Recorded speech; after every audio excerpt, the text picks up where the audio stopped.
So like you play, start with this left hand side. So you play the one of the C sharp. You are playing on C sharp. So that's the technique. Like you play. So that is one chord.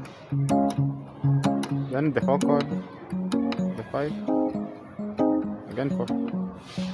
1, 4.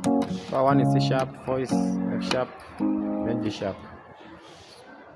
So even if you change the progression, you can just play the one like this.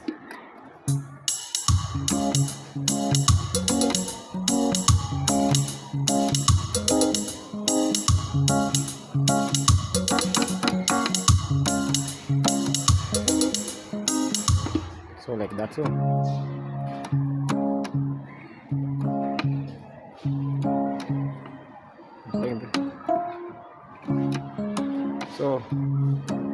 then now 4, then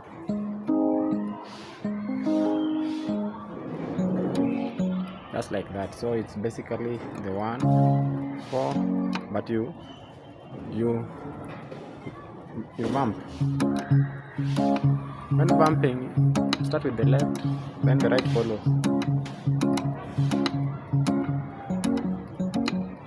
Like that.